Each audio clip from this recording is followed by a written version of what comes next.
تو حضرت نے ارشاد فرمایا گویا آپ لوگوں کے حقوق کا، انسانی حقوق کا خیال کرتے ہیں اور ان کو پورا کرنے کی کوشش کرتے ہیں۔ تو حضرت نے پھر ارشاد فرمایا آخر میں کہ اگر آپ یہ کام کرتے ہیں تو گویا آپ نے آخرت کو پا لیا ہے۔ تو گویا مطلب یہ ہوا کہ بڑا گھر بنانا یا مثال کے طور پر دنیا کا طلب کرنا اگر یہ آخرت کے لیے ہو تو ایسی صورت میں اللہ کے ہاں یہ مطلوب ہے۔ آج کل کے زمانہ میں آپ پاکستان کی حالت دیکھ رہے ہیں کہ مالیات کے لحاظ سے بہت کمزور ہو گیا ہے، اور ابھی وہ جو پیسے دینے والے ہوتے ہیں وہ ہر روز ایک نئی شرط لگا دیتے ہیں، حالانکہ ان کا اصل بننے کا مقصد یہ تھا سن 48 میں جب یہ ادارہ بنایا گیا تھا کہ لوگوں کی ضروریات کو پورا کرنے میں پہل کریں، لیکن وہ رگڑا دے رہے ہیں، ان کو پریشان کر رہے ہیں۔ لیکن ہمارے بود و باش میں، ہمارے طریقہ کار میں کوئی تبدیلی نہیں ہوئی۔ اگر ہمارے لوگ خود کوشش کر کے اپنے ایک تہائی خرچ کم کر دیں، جیسے وہ کہتے ہیں نا بجلی جو ہے وہ ایک حصہ جلائیں تو نتیجہ یہ ہے اس کا بل کم ہوگا، بہت کم جائیں کسی جگہ جہاں ضرورت ہو جائیں تو پٹرول کا خرچ کم ہو جائے گا، دوسرے خرچے کم کر لیں۔ پرانے زمانے میں یہ رواج ہوتا تھا، خصوصاً ہم نے دیہات میں دیکھا ہے کہ جب بزرگ عورتیں بیٹھی ہوتی تھیں جو کچھ بھی پکاتی ہیں پہلے فاتحہ اروا پڑھ دیتی ہیں، اروا اپنے تمام مرحومین کی، اور اس کے بعد ایک آدمی کا کھانا وہ باہر کسی غریب آدمی کو بھیج دیتی ہے۔ تو ظاہر ہے کہ اگر ہر گھر ایک آدمی کو کھانا بھیجتا رہے تو بعض اوقات ایسا ہوتا ہے کہ وہ ایک وقت کی روٹی نہیں، ان کی 2 وقت کی روٹی ہو جاتی ہے۔ ایک عجیب واقعہ ہے اور بالکل صحیح ہے کہ ایک بزرگ عالم دین جن کی آج برسی بھی ہے، مولانا حافظ محمد سبطین صاحب، بہترین مدرس بھی تھے، بہترین مقرر بھی تھے، خطیب بھی تھے، اور جب وہ تقریر کرتے تھے پیدا ہونے والے سرگودا کے، اور اصل مظفر گڑھ کے رہنے والے تھے، عالم دین کے بیٹے تھے۔ جب وہ تقریر کرتے لوگ سمجھ نہیں سکتے تھے کہ لکھنؤ سے آیا ہے یا یہاں رہنے والے، بہت اچھی تقریر ان کی ہوتی تھی، نامور مقرر تھے، خطیب تھے۔ وہ فوت ہو گئے تو ان کی بیٹی پڑھی لکھی تھی، اور آج کل اس کی بیٹی جو ہے وہ خود تقریریں کیا کرتی ہے پورے علاقہ میں۔ تو ایسی صورت میں یہ ان کے لیے کیا کرتی تھی، کچھ سلسلہ جو ہے وہ شروع کر دیتی تھی، ایک آدمی کا کھانا مدرسے میں کسی کو بھیج دیتی تھی۔ چند دنوں کے بعد اسے خیال آیا کہ اس کے والد صاحب بہت بڑے عالم تھے، استاد العلماء مولانا محمد یار صاحب قبلہ، ان کے لیے بھی مجھے نیت کرنی چاہیے اور کھانے میں تھوڑا سا اضافہ کر دینا چاہیے۔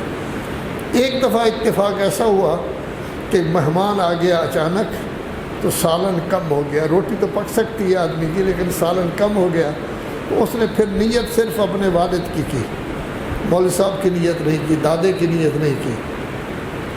تو ایسی صورت میں یہ ہوا کہ حافظ صاحب خواب میں ملے کہ بہت غلط کیا ہے تو نے کام۔ میرے والد صاحب آئے ہیں، انہوں نے میری طرف دیکھا ہی نہیں، دوسری طرف منہ کر کے بیٹھے ہوئے ہیں۔ تو گویا جو رشتہ دار ہمارے چلے گئے ہیں ان کی بھی ضرورت ہے، اور ضرورت ہم آسان طریقے پر پورا کر سکتے ہیں۔ ہر روز کوئی نہ کوئی کام کرنا چاہیے، تب ضرورت ان کی پوری ہوتی ہے۔ صرف فاتحہ کافی نہیں ہے، وہ بھی جمعرات جمعہ یا مہینے کے بعد، بلکہ یہ ہونا چاہیے۔ تو ذکر کر رہا تھا کہ در حقیقت انسان کو چاہیے کہ اس کے اخلاق اچھے ہوں۔ اخلاق اچھے نہ ہونے کی ایک صورت ہے تکبر، دوسری صورت ہے حرص اور حب دنیا، تیسری صورت ہے حسد۔ حسد انسان کی زندگی کو تباہ کر دیتا ہے، حسد انسان کو نکارہ بنا دیتا ہے، حسد کی وجہ سے انسان مستقل طور پر اڑتا رہتا ہے۔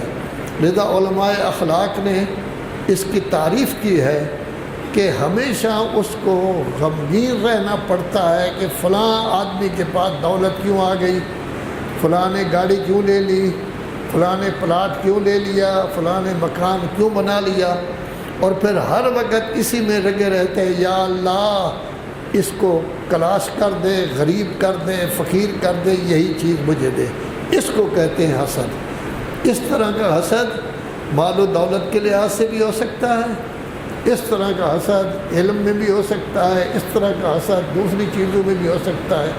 حسد یأکل اعمال کما یأکل النار الحطب، جتنے نیک کام کریں، ہم تہجد پڑھیں، خمس دیں، زکوٰۃ دیں، لیکن حسد ہمارے اعمال کو اس طرح کھا جائے گا جس طرح آگ لکڑی کو کھا جاتی ہے۔ قرآن مجید میں بھی آپ دیکھتے ہیں سورہ فلق میں آیا ہے، وَمِن شَرِّ حَاسِدٍ إِذَا حَسَدَ، حاسد کے حسد کے شر سے مجھے محفوظ فرما۔ سورہ نساء میں آیت ہے کہ کچھ لوگ کہتے تھے کیا ہو گیا ہے کہ ساری سرداری اہل بیت نے اکٹھی کر لی ہے۔ کس طرح کہ جناب زہرا کے بابا وہ خاتم الانبیاء ہیں صلی اللہ علیہ وآلہ وسلم، ان کے بابا گویا کہ امام الائمہ ہیں، ان کے جو ہے ان کے بابا جو ہے یہ ہیں، ان کے شوہر امام الائمہ ہیں، ان کے بیٹے جوانان جنت کے سردار ہیں، اور جناب زہرا سلام اللہ علیہ کائنات کی تمام عورتوں کی سردار ہے۔ تو سورہ نساء میں ام یحسدون الناس علی ما آتاہم اللہ من فضلہ، اللہ نے ان لوگوں کو جو فضل و کرم کیا ہے اور یہ نعمتیں دی ہیں، اس کی وجہ سے آپ حسد کرتے ہو۔ ام یحسدون الناس علی من آتاہم اللہ من فضلہ، تو حسد کرنا کسی صورت میں بھی ٹھیک نہیں ہوتا۔ یہ حسد اعمال کو اس طرح کھا جاتا ہے جیسے آگ جو ہے وہ لکڑی کو کھا جاتی ہے۔ حسد کا تذکرہ قرآن مجید میں 7 جگہ آیا ہے۔ حرص کا تذکرہ قرآن مجید میں 5 جگہ آیا ہے۔